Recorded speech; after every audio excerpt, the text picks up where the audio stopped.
Hello, sports fans. It's Friday, October 4th, 2024. Welcome to Cleats by Dre. I'm Dre. Let's talk some sports.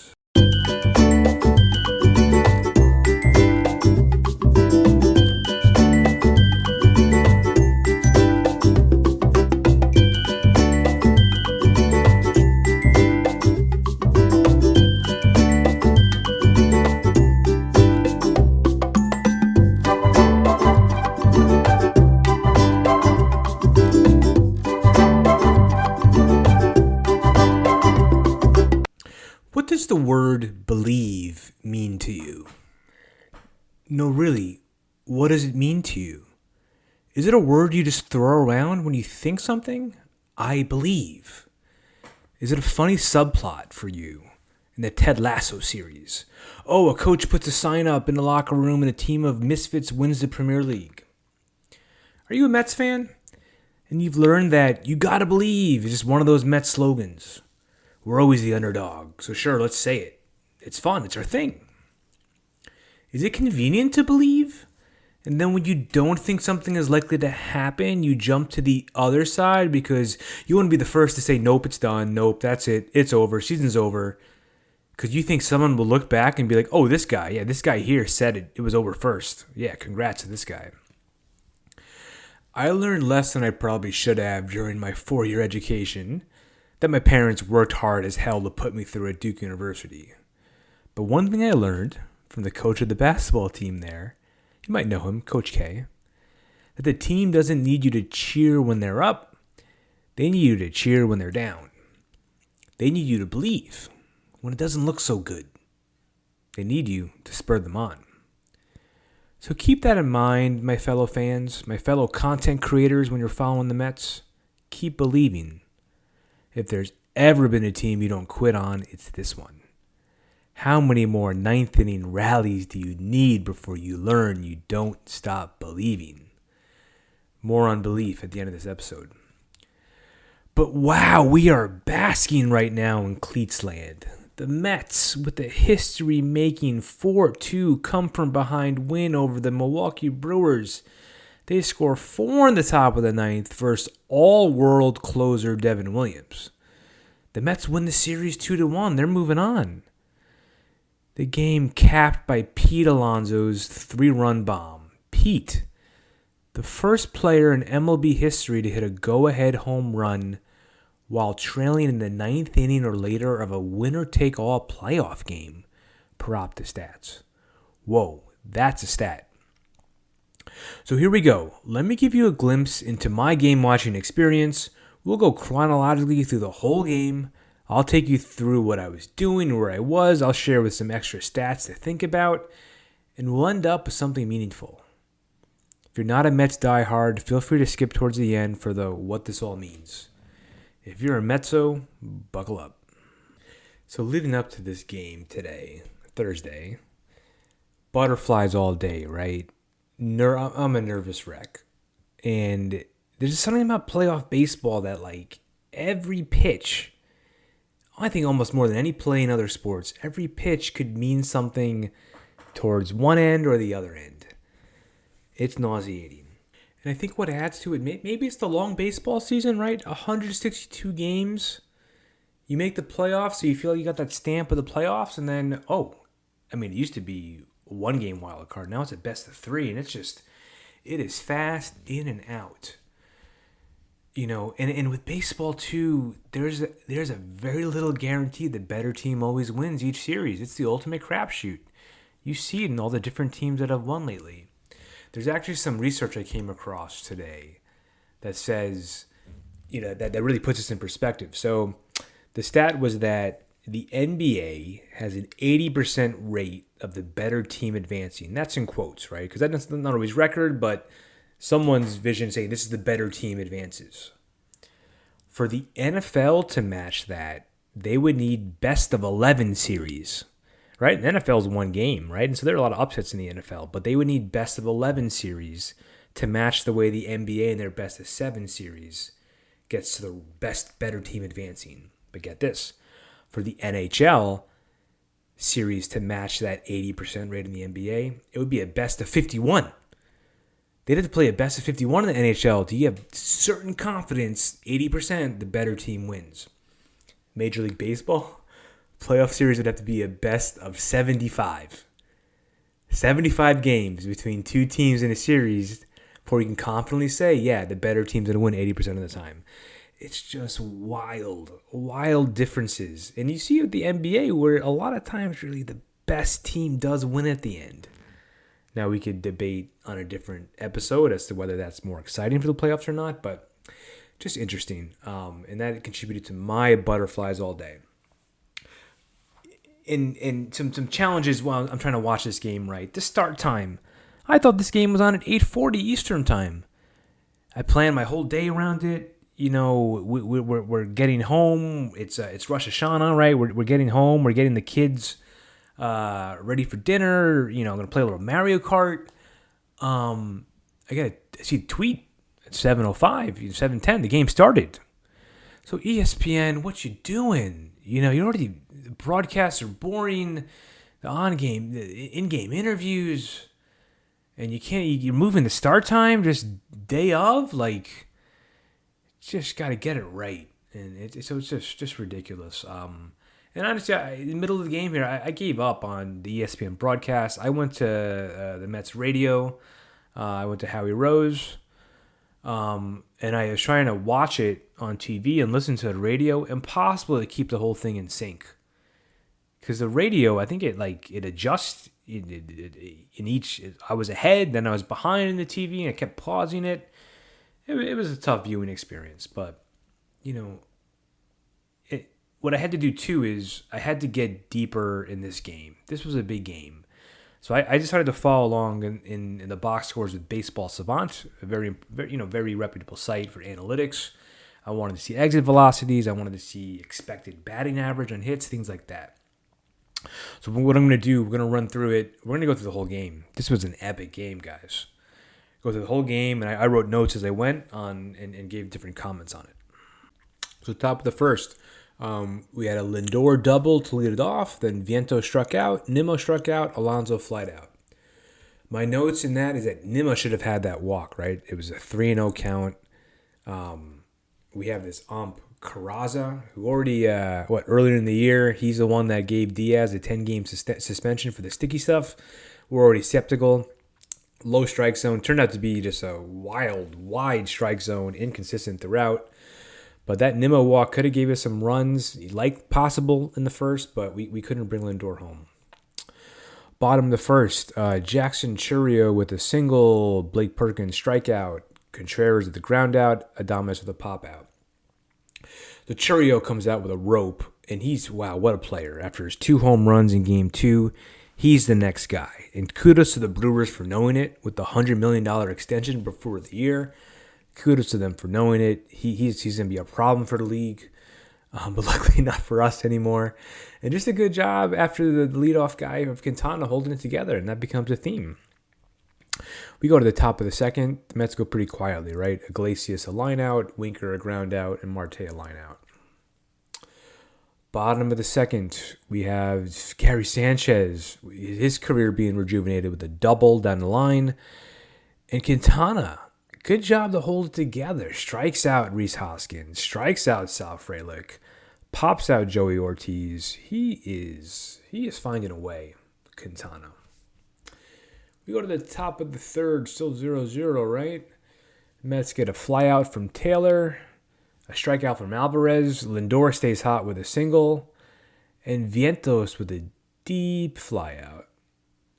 What's interesting about that Lindor hit with 2 outs, Gary Sanchez, put in there to catch. Him and Contreras switched. Sanchez is an awful defender. Yankees fans know that. That pass ball brought Lindor to second. That could have been a big play. And that Vientos deep fly, I highlighted that watching Baseball Savant, because that deep fly from Vientos, 361 feet, it would have been a home run in one stadium out of 30. And New York fans, you could guess that stadium, Yankee Stadium. If that was in the Yankee Stadium, Mark Vientos would have had a 2-run homer in that inning. Mets come away with nothing. So we go to the bottom of the third. We're doing a Bryce Terang ground out, Jackson Churio line out, Blake Perkins with a single, and William Contreras with the ground out.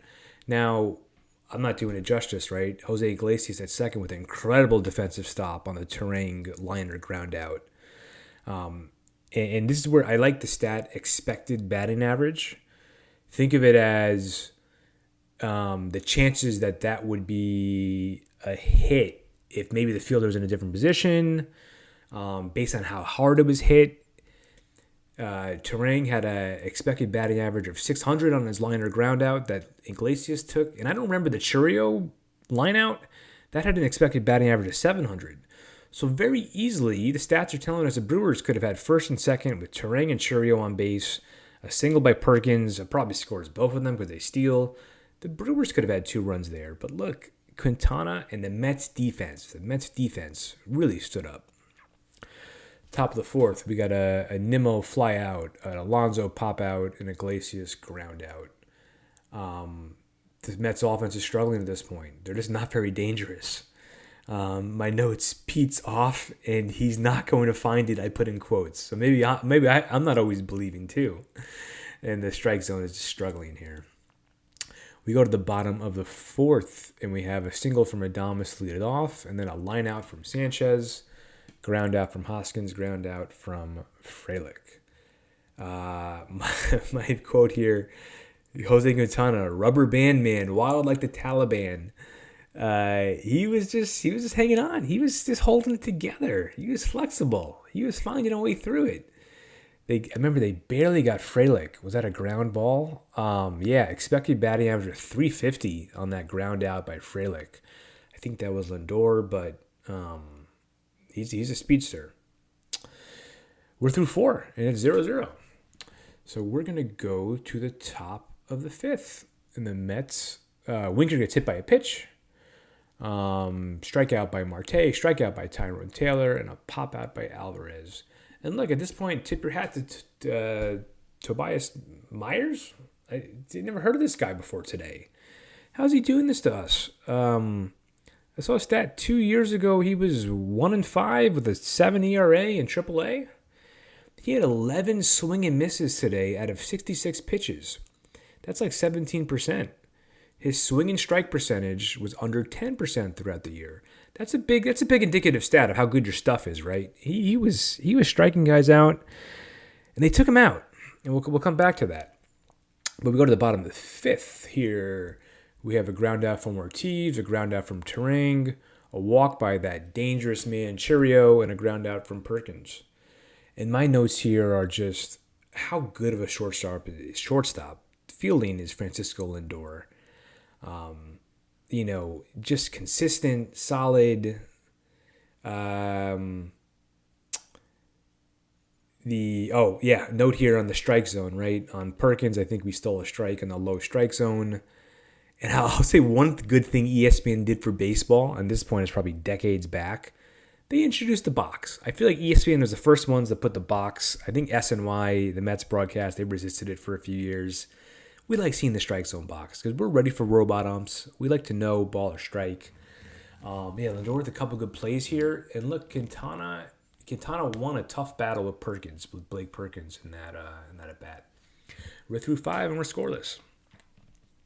We go to the top of the 6, and I give Howie credit here, right? Howie Rose on the Mets. Started to compare this game to the 2016 wild card game, the Giants and the Mets. You might remember it. The Mets lineup was pretty feeble in that game, but there was, Syndergaard was dealing. It was 0-0 through 6. I think it was 0-0 probably even through longer. With Howie Rose, Mets announcer, I didn't love how he gave fans some trouble for not showing up for that national series at the end of the year, the Monday, Tuesday, Wednesday games. He's a Mets institution at this point. It's great to have him and listening to him in the playoffs. But top of the 6th, the Mets go Lindor fly out, Vientos strikeout, and Nimmo fly out. So my notes is just, Vientos just looks overmatched tonight. And you got to give him some slack. He's a rookie. He's been great for us. Sometimes he's just not going to have it. And kudos to Pat Murphy, manager for the Brewers, right? Seemingly made the right call, pulling Myers. right? Lindor had been giving Myers trouble. Trevor McGill, one of their best relievers, got Lindor out. So pushing the right buttons. But in the bottom of the sixth, we send Quintana back out there. And he gets Contreras to fly out. He gets strikeouts from Adames and Sanchez. I put my notes are Quintana in all caps. What are the performance? 6 innings, gutting it out. Legendary performance. Get him a start in the Philly series. This Mets rotation has been the story over the second half of the year. I know we talked about June, July. The offense was carrying it, but this rotation has been carrying this team now. That's a big development. Okay, after 6 innings, my setup was, because I wasn't really ready for this game at this time, I just went to my home office, have the monitor up, have the computer, but then I heard that my boys want to watch with me. So after the 6th inning, top of the 7th, I'm feeling good. All right, we're at the hit. I go downstairs to watch my oldest. So top of the 7th, what do we have going on here? We got a Pete Alonso strikeout, we got a Jose Iglesias ground out, and a Jesse Winker strikeout. I'm already questioning Mendoza's loyalty to Pete, hitting him 4th today. I would have hit him 7th or 8th, given how he's been hitting lately. This guy Mears that the Brewers bring in is dealing. Somehow with ERA close to 6, but he looks unstoppable. The Brewers bullpen is the story. We did not want to get into a close game with the Brewers at the end of the game. Their bullpen is incredible. 7th inning stretch, we go to the bottom of the 7th, and things unravel. Murphy pulls more good buttons, right? Pinch hits Jake Bauers, the lefty, for Hoskins, who has done nothing. He takes Budo deep. Next, Sal Frelick takes Budo deep. We're down 2-0. Joey Ortiz with a line out. And that's it. That's it for Budo. Thank God Mendoza was quicker than he was Maton. I don't know how to pronounce his name, last night. Brings in Diaz, and it's scary, right? Terang with a walk. Churio with a fly out. I mean, there's stolen bases in there. Perkins with a walk. They steal more bases. And Diaz gets Contreras to strike out, who Contreras really was not scary in this series, considering how he's been hitting all year. But my notes on this is, Budo, God, he was great 2 days ago. He's great all year. Untested. Now he's tested, and he failed this test. Frelick, the Frelick bomb. Frelick hit 2 home runs and 522 at-bats during the year. And at this point, I'm like, the bullpen, this was our Achilles heel all year. We knew it. Even Diaz is a roller coaster, but he gets out of this jam. But we're down 2-0. We can't be feeling great, but we gotta believe, right? This team has told us. So top of the 8th, they bring in Freddie Peralta, right? And I'm feeling good. Wow, we kind of got to him 2 days ago. Is he ready for this? Gets Marte to ground out, gets Tyrone Taylor to fly out, gets Alvarez to ground out. Warning track power for Taylor all game. Honestly, I would have pinch hit JD Martinez for Alvarez. Alvarez is not as consistent. I would have get JD at bat. But we're going bottom of the 8th, and Diaz looking good. Adames a strikeout. Sanchez a ground out. Bauers a strikeout. Diaz looked awesome. And at this point, I'm writing, let's be clear. If the Mets don't have to play that doubleheader Monday with the Braves, right? If it's a normal Wednesday, Thursday game last week, well, guess what? Diaz pitches in the 8th inning of Game 2 this week. He didn't have to pitch crazy 40 pitchers on Monday. He pitches yesterday in the 8th instead of Maton. I'll figure out how to pronounce that by the end of the postseason. Mets sweep. So I'm already figuring out, my sour grapes. But Diaz was huge today. Top of the ninth. Yes. Real quick, I'll read it right. Lindor walk, Viento strikeout, Nimmo single, Pete Alonso home run, Iglesias ground out, Winker hit by pitch, Marte single, Taylor fly out. But let's talk about it, right? Devin Williams of the Brewers. Let's appreciate him, guys. He's an all-world closer.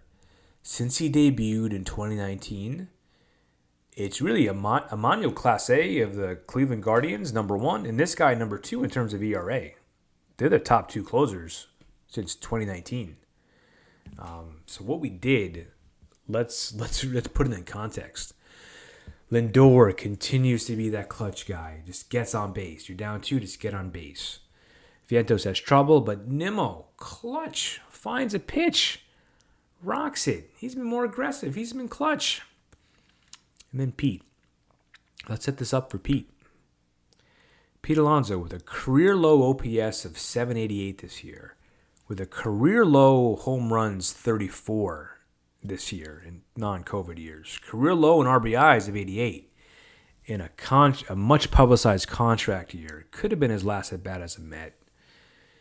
He ended the regular season in the midst of a 4 for 37 slump, and really hadn't done much in the postseason yet.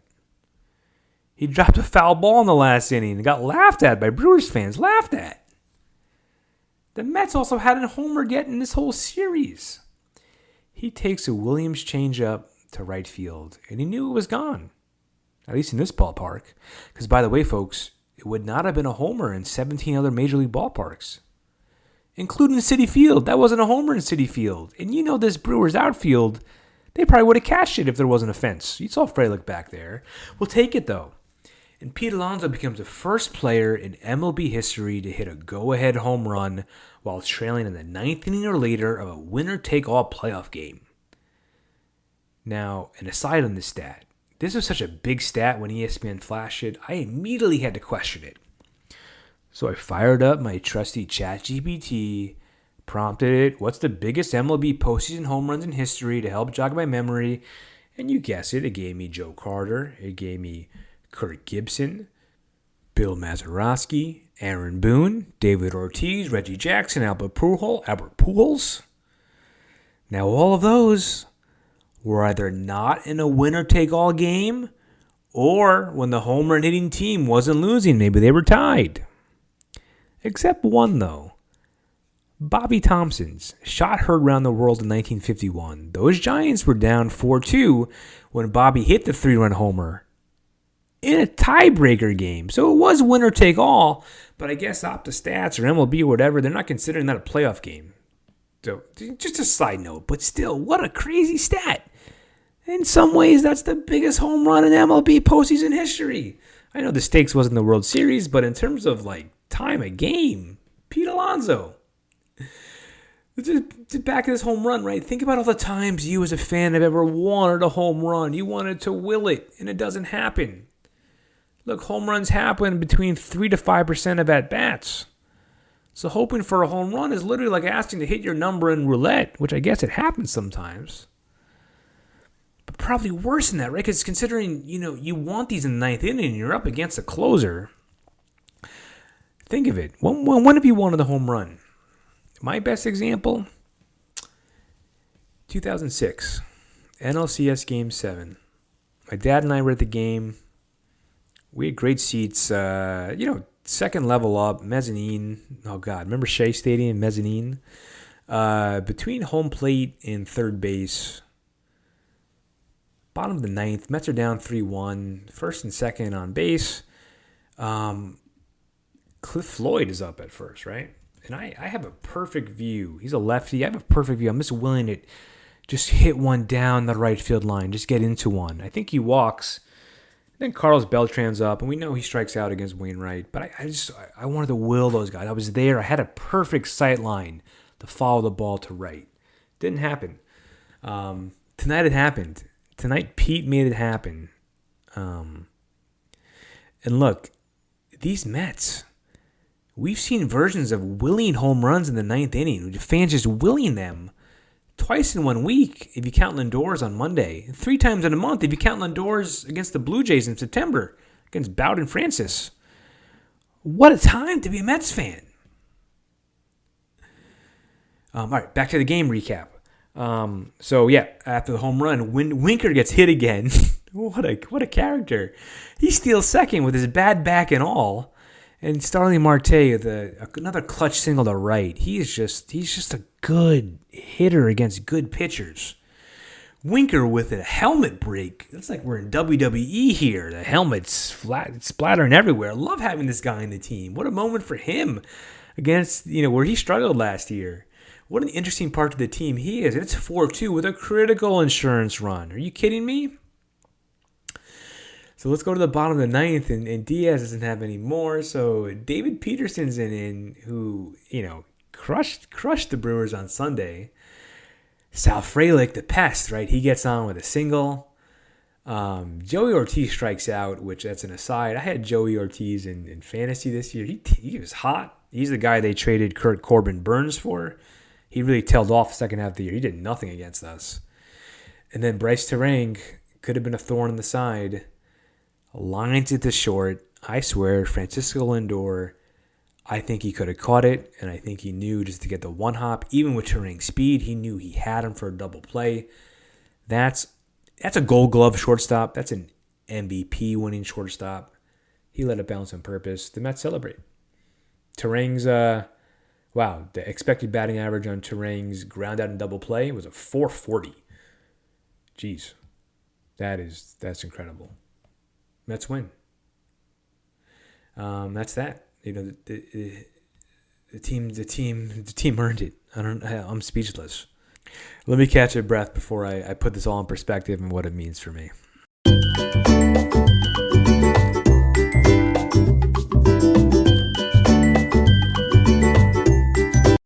Whew, what a game. First, some quick post-game comments. I always like to listen to the other teams' press conferences after a win like that.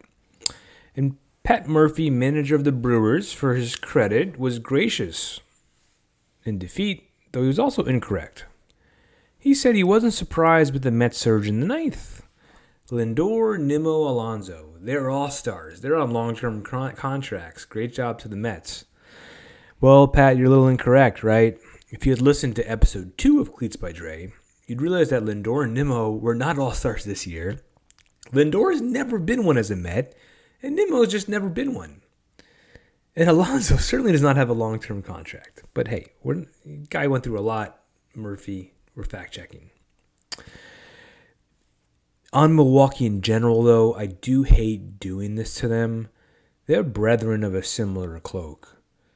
At least we have 69 and 86. The Brewers are one of 5 teams without a World Series win to their name. Padres, Rockies, Rays, Mariners. And the Brewers haven't been to the series since 1982. So all in all, hate doing it to them, right? If it wasn't the Mets, I'd be cheering for them against the Braves, against the Dodgers, against the Padres, against the Phillies. With that Murphy quote, let's just quickly revisit some other past Cleats episodes and see how we stand on them, right? Episode 10, Pete Alonso's a number 5, number 6 hitter in our championship form. I'll happily take an L on that one today. Thank God Pete was our number 4 hitter today. Episode 12, the future of pitching in baseball regarding rule changes. How pitchers may have to go 6 innings minimum real soon or else the team faces a penalty. Good on Quintana tonight for getting ready for that with the 6 strong innings. Episode 19, the unviable regional sports networks. Please, how do we keep them viable? We want announcers who know our teams, who have bled with them and have joy with them all season. Episode 7, the Mets are in fact more dangerous than the Braves. See Atlanta, tongues out and all.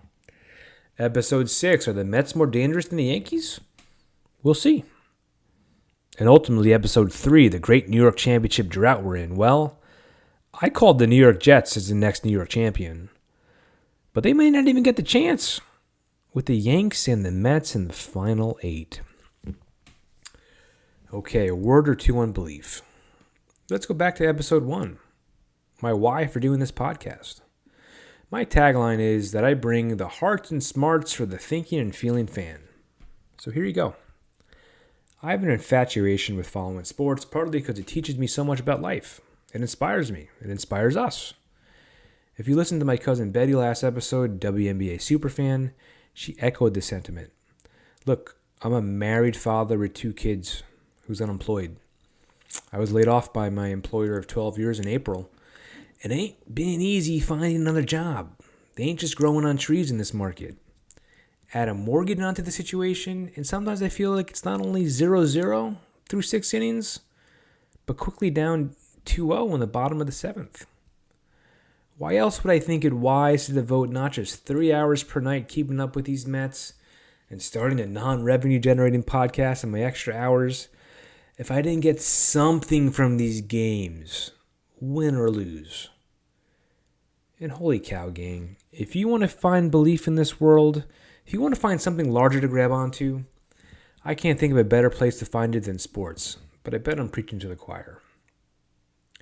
Doesn't it make life a heck of a lot more interesting if you can believe in something?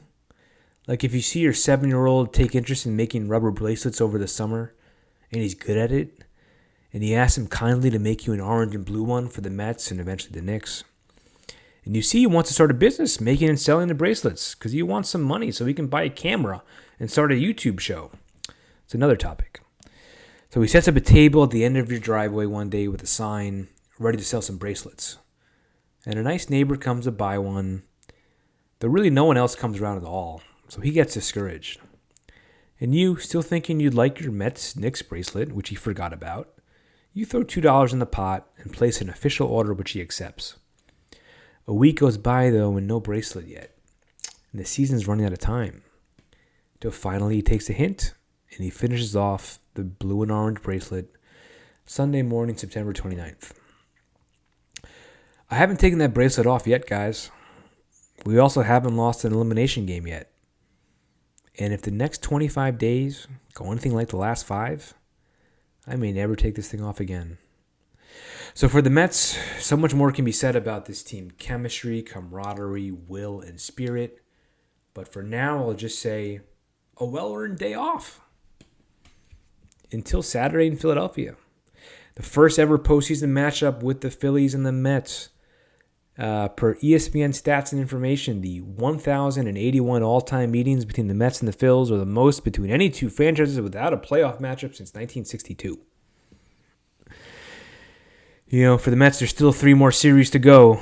Those LOL Mets, those Grimace Mets, those oh my god Mets, Hawk Tua Mets. Let's keep riding. 11 games under 500 in May.